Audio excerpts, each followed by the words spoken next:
Namaste, and welcome to the Savitri series, Part 6. We conclude this talk of the mother to a young sadhak, but much more is still to come.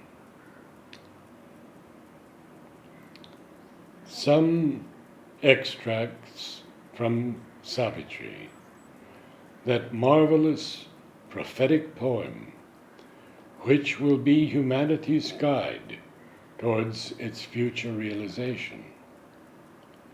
Written by the mother at the beginning of a notebook containing quotations from Sri Aurobindo.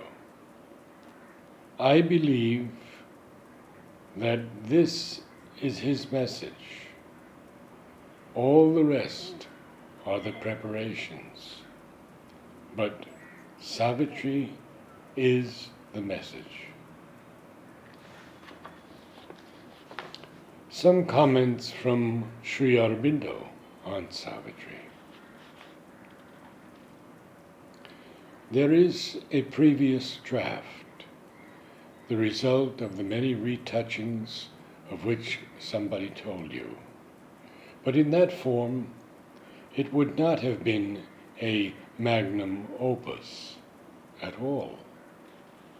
Besides, it would have been a legend and not a symbol. I therefore started recasting the whole thing.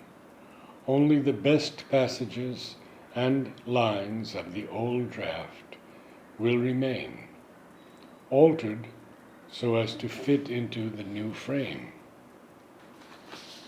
No, I do not work at the poem once a week.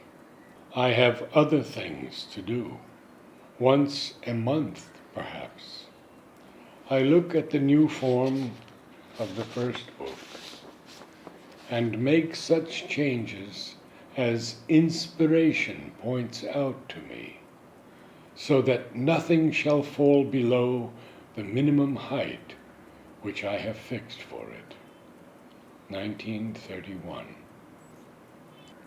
Savitri is blank verse, without enjambment, except rarely, each line a thing by itself, and arranged in paragraphs of 1, 2, 3, 4, 5 lines, rarely a longer series, in an attempt to catch something of the Upanishadic and Kalidasian movement, so far as that is a possibility in English.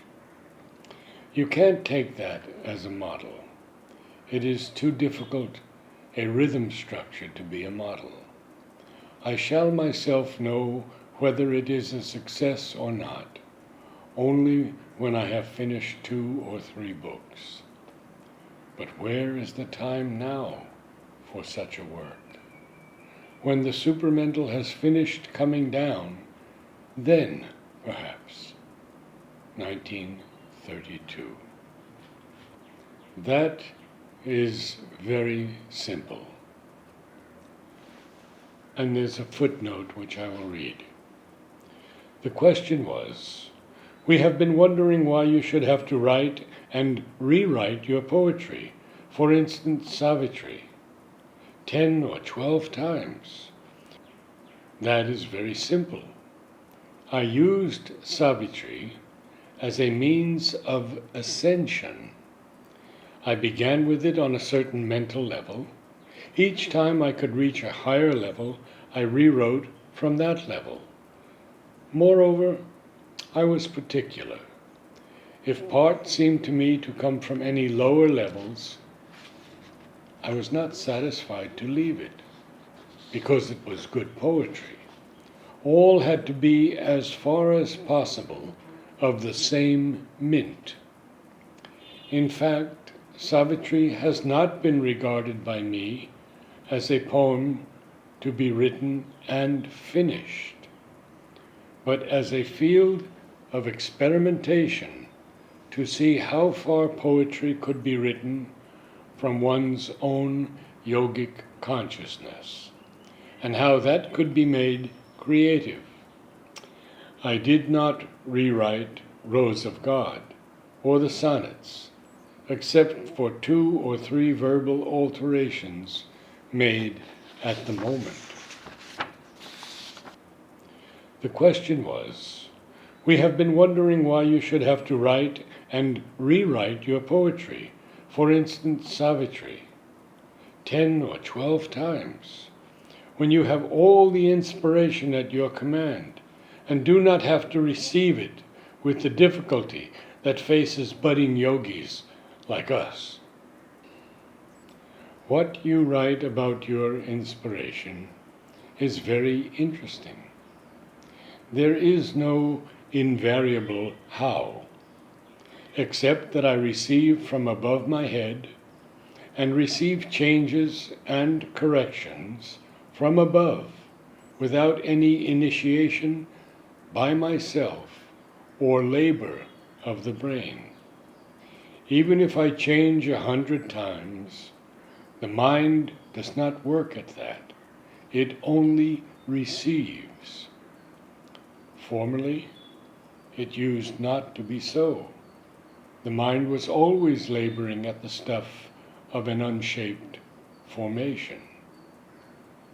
The poems come as a stream, beginning at the first line and ending at the last.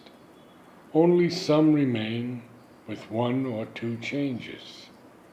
Others have to be recast if the first inspiration was an inferior one.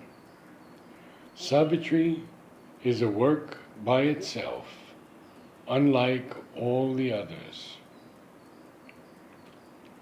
I made some 8 or 10 recasts of it originally, under the old insufficient inspiration. Afterwards, I am altogether rewriting it, concentrating on the first book and working on it over and over again, with the hope that every line may be of a perfect perfection. But I have hardly any time now for such work. 1934. Savitri was originally written many years ago, before the mother came, as a narrative poem in 2 parts, Part 1, Earth, and Part 2, Beyond. These 2 parts are still extant in the scheme. Each of 4 books, or rather Part 2, consisted of 3 books and an epilogue. 12 books to an epic is a classical superstition, but the new Savitri may extend to 10 books.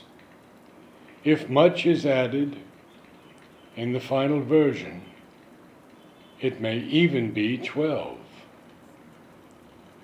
The first book has been lengthening and lengthening out till it must be over 2,000 lines. But I shall break up the original first 4 into 5, I think.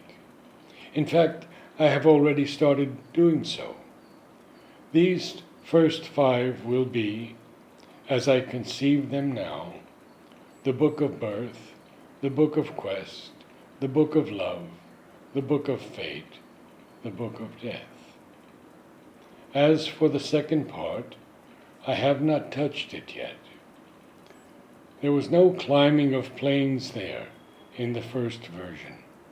Rather, Savitri moved through the worlds of night, of twilight, of day, all, of course, in a spiritual sense, and ended by calling down the power of the highest worlds of Satchitananda. I had no idea of what the supramental world could be. There is much more to come in the future, as we will feature an excellent compilation by the Savitri Foundation on Mother's Talks to a Disciple on Savitri. It will be a long series, but will benefit all would like to know of Mother's comments, her translations, and her experiences with Savitri. Namaste.